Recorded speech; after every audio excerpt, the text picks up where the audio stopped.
नमः शिवाय सांबाय हरये परमात्मने प्रणतः क्लेशनाशाय योगिनां पतये नमः।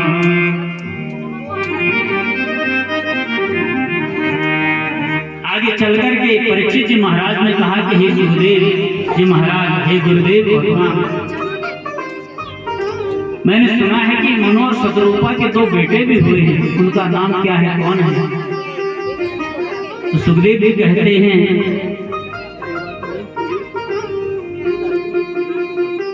कि जो उनके सबसे बड़े बेटे हैं उनका नाम है महाराज उत्तानपाद।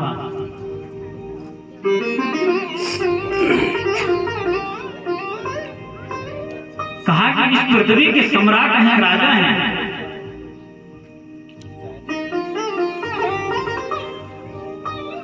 कहा कि इनकी दो पत्नियां हैं, एक का नाम है सुनीति और एक का नाम है सुरुचि। लेकिन कहा कि जब विवाह हुआ तो बड़ी पत्नी सुनीति के साथ में पहले विवाह हुआ, लेकिन कई वर्षों तक कहा कि बच्चे नहीं हुए महाराज। और जब बच्चे नहीं हुए तो उत्तानपाद महाराज ने दूसरी शादी कर दी सुरुचि के साथ में।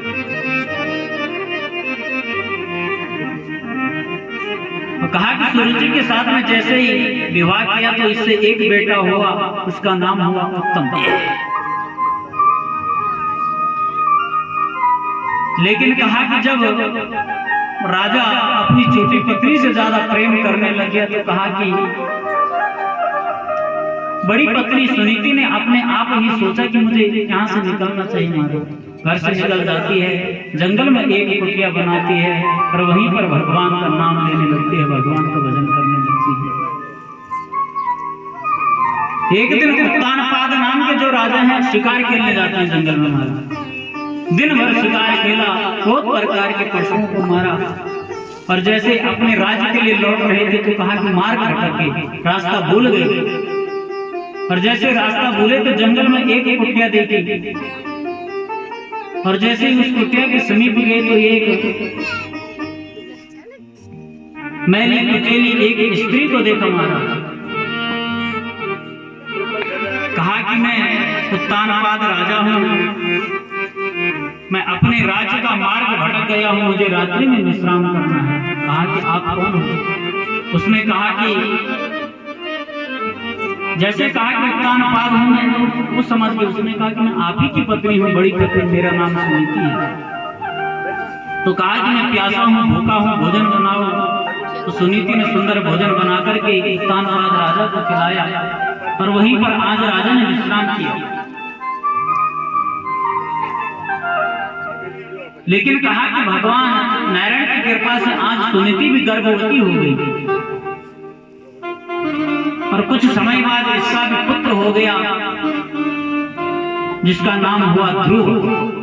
तो आज जैसे राजा को पता चला कि मेरी बड़ी पत्नी ने भी कहा कि आपने एक बेटे को जन्म दिया है, तो उसको लेकर के आज अपने महल में आ जाते हैं। एक महल सुनीति को दे देते हैं, एक महल सुरुचि को दे देते हैं, लेकिन प्रेम छोटी पत्नी से ज्यादा करते हैं महाराज।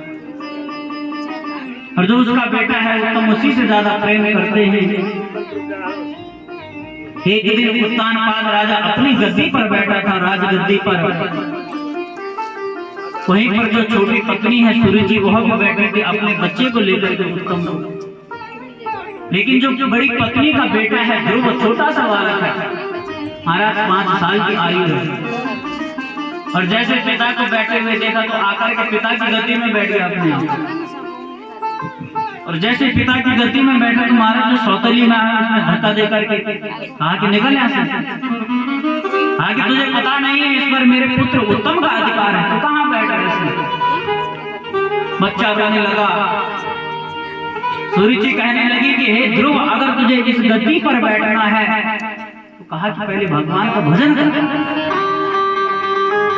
और कहा कि जब भगवान का भजन करेगा, जब भगवान प्रकट होंगे और जब तुझे कहेंगे कि वरदान मांग, तो कहा कि तू कहना कि मेरा जो अगला जन्म हो सुरुचि के गर्भ से हो।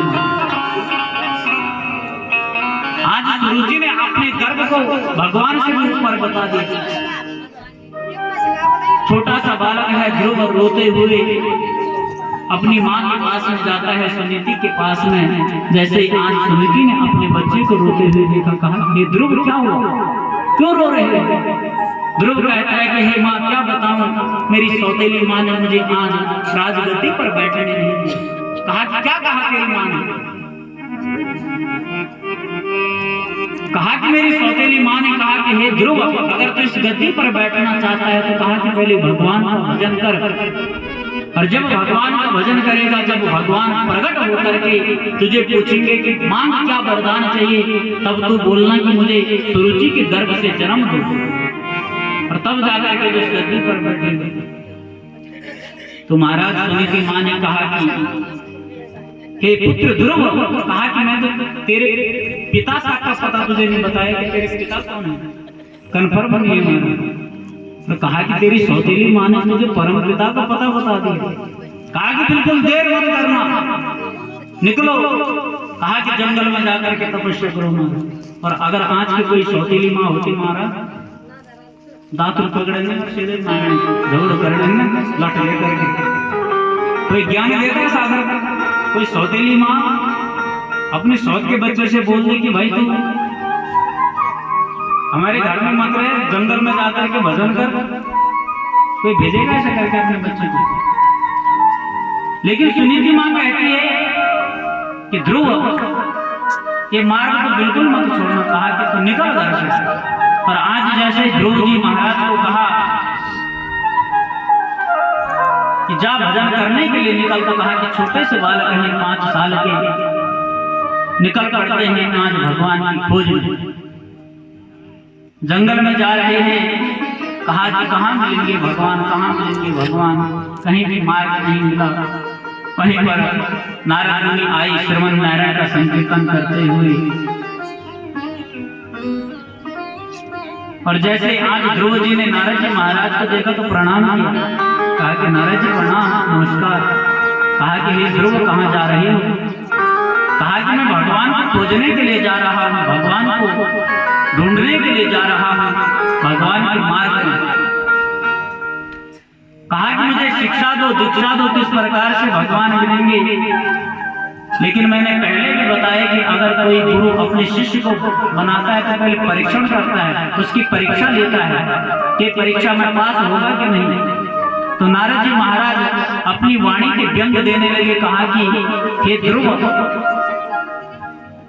तुम क्यों निकले घर से? कहा कि मेरी सौतेली माँ ने मुझे डांटा। तब जाकर के नारद जी कहते हैं कि हे ध्रुव किसके घर में झगड़ा नहीं होता? महाराज कहा कि हर घर में झगड़ा होता है, हर घर घर में कलेश होता है, लेकिन हर कोई बाबा बनने हाथ तोड़ना पहुंच जाता है।